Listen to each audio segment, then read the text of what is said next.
Ah, ih. Kau nih ngapo? Uring-uringan baik.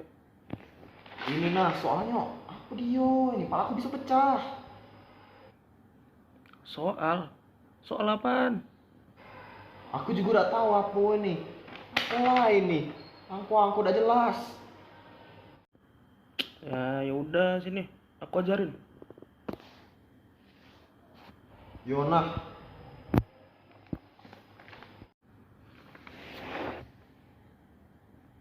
Mana sih yang bikin bingung? Walah, gampang ini mah. Jadi, di dalam polinomial kita bisa menggunakan 4 cara, yaitu yang pertama Horner, yang kedua pembagian, yang ketiga substitusi, dan yang keempat yang terakhir yaitu teorema sisa. Nah, di soal yang pertama kan kamu ada soal yang seperti ini, yaitu 3x pangkat 3 min 5x pangkat 2 min 42x min 40. Dan diketahui salah satu faktornya adalah 3x plus 4. Nah, yang harus kita lakukan adalah untuk metode Horner. Metode Horner ini adalah kita lihat dari depan angka ini, tiap dari variabel x, oke? Kan ada apa aja? Ada 3, ada min 5, ada min 42, dan ada min 40. Tapi untuk metode Horner kita punya satu syarat, yaitu ini. Kalau bisa diperhatikan, ini kan x-nya dari yang paling kiri itu kan yang maksimal. Nah, x pangkat 3 ini sebelahnya harus di bawahnya 1 dari yang sebelumnya. Jadi x pangkat 3, x pangkat 2, x, dan sampai konstanta yang enggak ada x-nya. Nah, kalau dia tidak berurutan 1 1 1 1 berpola 1, maka kita harus tulis 0 pada si Hornernya ya. Dan di sini kan diketahui salah satu faktornya 3x plus 4. Ya udah, kita jadikan akar dulu, oke?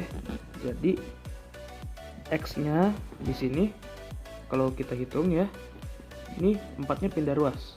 Terus untuk mendapatkan x kita kiri kanan dibagi 3, oke? Jadi kita udah tahu min 4 per 3. Nah, udah begini, oke? Kita bikin Hornernya.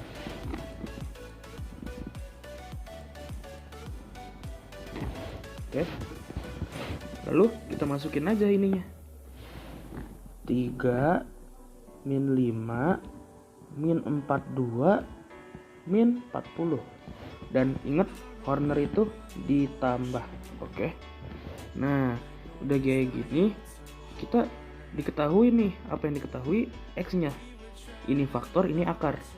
Kita masukin akarnya karena akar ini adalah wujud dari si x. X-nya sama dengan berapa? Oke. Jadi min 4 per 3. Nah, yang pertama kita turunin yang pertama. 3 min 4 per 3. Min 4 per 3 dikaliin 3. Berarti dikaliin min 12. Min 12 dibagi 3. Min 4. Tulis di bawah angka selanjutnya. Min 5 tambah min 4. Tahu dong, min 9. Nah, udah kayak gini, kita lanjutin aja sampai paling ujung. Min 9 min 4 per 3, berarti 36 per 3, 12. Tambahin min 30. Min 30 dikalihin min 4 per 3, berarti 120 per 3 dengan 40. Nah, di sini ujungnya pasti 0. Kenapa bisa 0? Karena kan dari persamaan yang diketahui ini kan salah satu faktor dari si persamaan ini kan. Nah, maka dari itu, jadi kalau kita jadikan si faktor ini jadi akar, terus kita pakein si Horner, maka hasilnya sudah pasti 0 di akhir, oke? Nah, sampai sini belum selesai. kan kita baru dapat satu faktor ini doang kan, yang diketahui doang. Nah, dari sini, dari hasil dari proses Horner ini, kita bisa mendapatkan sebuah persamaan. Persamaan apa? Ya, persamaan dari si soal. Nah, tapi hasilnya ini bakal jadi persamaan. Akan tetapi dia pangkat dari si persamaan kuadrat ini bakal berkurang 1.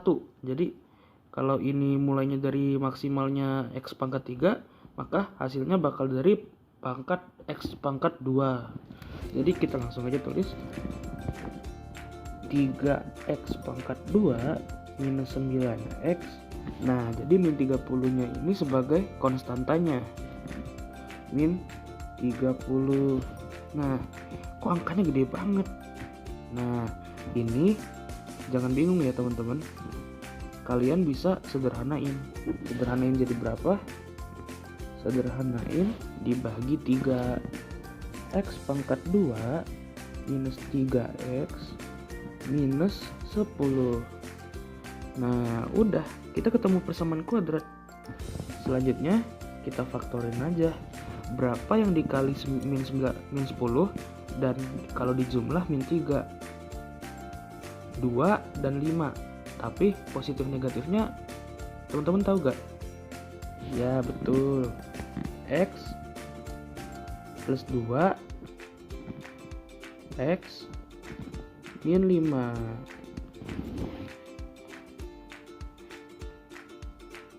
Jadi kita udah dapat nih ya ketiga faktor dari persamaan di soal.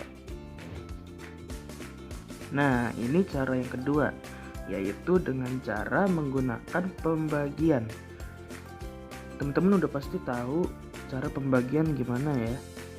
Ya, tentunya bentuknya seperti ini. Tapi kita membaginya yaitu sebuah soal persamaan dengan salah satu faktornya. Oke. Nah, coba nih kita kerjain.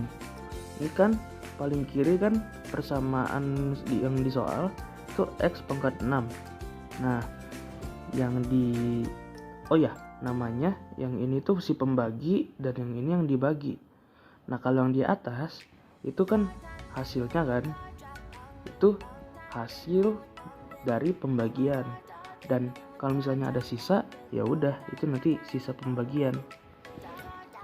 Oke, jadi x pangkat berapa yang biar bisa dia x pangkat 6 dari x pangkat 2? Ya x pangkat 4 dong ya, karena x pangkat 2 dikaliin x pangkat 4 sama dengan x pangkat 6. Tulis dulu x pangkat 4, udah kaliin jadi x pangkat 6 dikaliin min x pangkat 4 x pangkat 4. Nah, teman-teman juga jangan bingung ya, dan jangan sampai salah. Kan di atasnya min x pangkat 3 kan, dan yang ini min x pangkat 4. Jadi kalau misalnya dia dikurang, ini nggak boleh dikurangin, nggak boleh. Jadi karena di atas dia nggak punya si x pangkat 4, jadi kita anggap 0 dikurangin min x pangkat 4. Min jadi plus kan, jadi kita garisin. Nah, karena 0 min x pangkat 4 jadinya x pangkat 4. Nah di bawah kan nggak ada x pangkat 3 kan, min x pangkat 3 min 0 nggak ngaruh dong, jadi min x pangkat 3. Nah, ininya 2 konstantanya, 2 nya turunin aja, 2. Udah, kita lanjutin lagi nih, x pangkat 2 yang di sini x pangkat 4. X pangkat 2 dikaliin x pangkat 2 dong, biar jadi x pangkat 4. X pangkat 4. Nah, min 2 min x pangkat 2.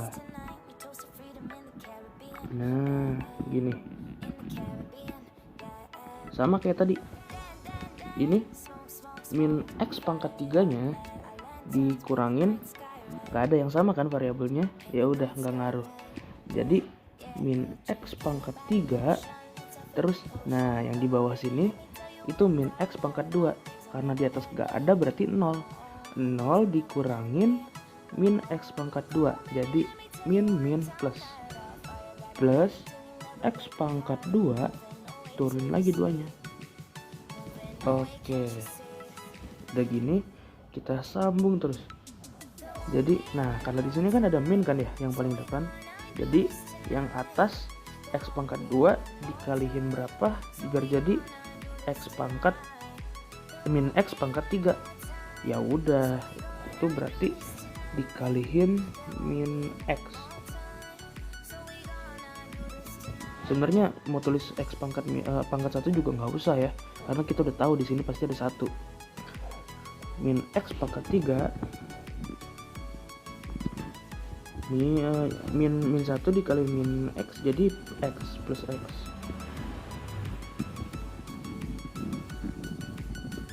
Oke, kurangin X pangkat 2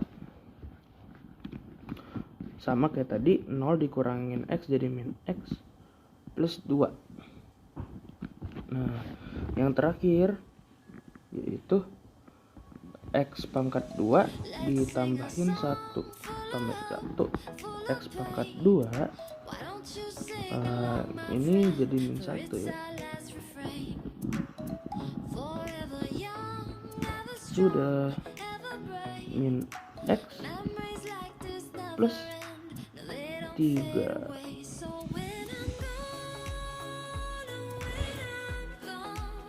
Nah yang dimaksud tadi penamaan itu adalah ini, adalah si yang dibagi. Siapa pembaginya? Pembaginya itu ini. Oke, sama aja kayak angka, cuman ini dalam bentuk persamaan. Nah ini atasnya tentunya adalah hasilnya, dan yang di sini ketika udah nggak bisa dibagi lagi, apa namanya, sisa. Nah selanjutnya ini cara yang ketiga, yaitu adalah cara menggunakan substitusi, yaitu kita memasukkan si X nya ke dalam persamaan. Maksudnya gimana tuh? Nah jadi di soal ini kita dikasih tahu sebuah persamaan, ini persamaannya, dan juga kita diketahui bukan yang ditanya bagaimana jika X nya sama dengan setengah, ya gimana kalau X nya sama dengan setengah. Ya udah, jadi kita pakai logika aja gitu ya, dengan cara substitusi. Ya udah tinggal masukin aja, berarti 2 dikalihin setengah dipangkatin 3 dikurangin 7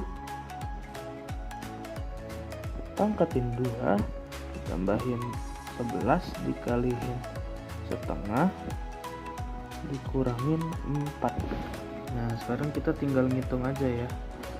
Sebenarnya substitusi ini sebenarnya mudah, tapi akan jadi rumit karena kalau angkanya tidak bagus, oke? Dan kalau nggak teliti pasti bakal susah. Oke, 1/2 dipangkatin 3 jadi berapa? 1/8. 2 dikalihin 1/8 dikurangin 1/2 jadi 1/4 karena dipangkatin 2. 7 1/4 tambahin, nah 11 dikaliin setengah 11/2 dikurangin 4. Oke, udah gini kita tinggal kaliin aja nih ya. Ini kan 2 dikaliin 1/8 jadi 2/8. 2/8 bisa disederhanakan menjadi 1/4. 1/4 dikurangin 7/4 ditambahin 11/2.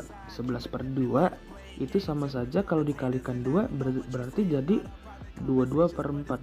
Buat apa tuh dikaliin 2? Ya ini pelajaran SD ya, yaitu adalah pecahan, dimana kita harus menyamakan penyebut biar bisa dihasilkan.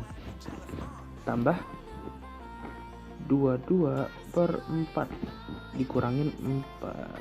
Oke. 1 dikurangin 7 min 6. Min 6 ditambahin 22 berarti 16. 16/4. 16/4 dikurangin 4. 16/4 sama dengan 4. 4/4. Oke, sama dengan 0. Kalau hasilnya 0 berarti si X sama dengan setengahnya ini adalah, dia ini masih berupa akar ya. Berarti salah satu faktor dari si persamaan ini adalah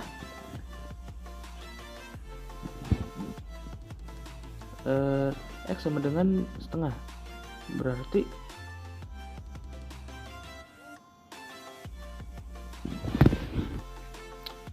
oke, kita udah ada di cara terakhir, yaitu cara keempat untuk menyelesaikan polinomial, yaitu menggunakan teori massisa.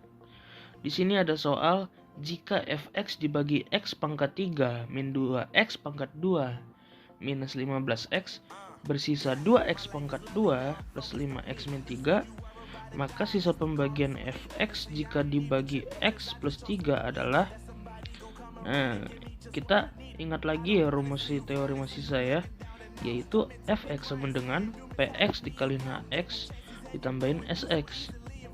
Oke, udah begitu kan kita udah diketahui ya, di situ dibagi x pangkat 3 min 2x pangkat 2 min 15x itu adalah pembagi kan. Nah berarti pembagi itu adalah px. Px kita masukin aja di sini si pembaginya, lalu dikaliin hx hasilnya kan kita belum tahu ya, ditambahin sx ini adalah sisa. Nah sisanya ini kan, jadi kita masukin di soal. Oke, sudah dijabarin nih, udah dijabarin, lalu kita pisahkan. Ingat lagi salah satu dari cara materi polinomial ya. Ketika di sini di dalam kurung ini kan x semua kan, kita bisa keluarkan si x-nya. Nah, udah dikeluarin, kita tulis lagi yang di sini masih sama, oke. Nah, di sini kita jadikan faktor si persamaan kuadrat yang x pangkat 2 ini, kita jadikan faktor, dimana menjadi x dalam kurung x min 5 x plus 3. Kita tulis lagi yang belakangnya, dan di soalnya jika dibagi x plus 3, di sini kita bisa menggunakan rumus substitusi juga ya, substitusi, yaitu dimana f-nya itu adalah ini jadi min 3 ya, ini kan masih faktor bukan akar, jadi f min 3. Nah ketika kita mensubstitusikan f min 3 ini ke dalam sini, ini kita nggak usah tulis lagi, kita sama dengan 0 untuk kondisi soal ini. Karena apa? Karena maupun dia dikaliin berapapun dia pasti 0 kan. Nah ini baru begini, kita bisa masukin x-nya, dan ujung-ujungnya bakalan 2 dikaliin 9 min 15 min 3 sama dengan 0. Gimana? Oh ya, ngomong sama siapa sih? Mana? Ya aku tak diajarin apa-apa ini.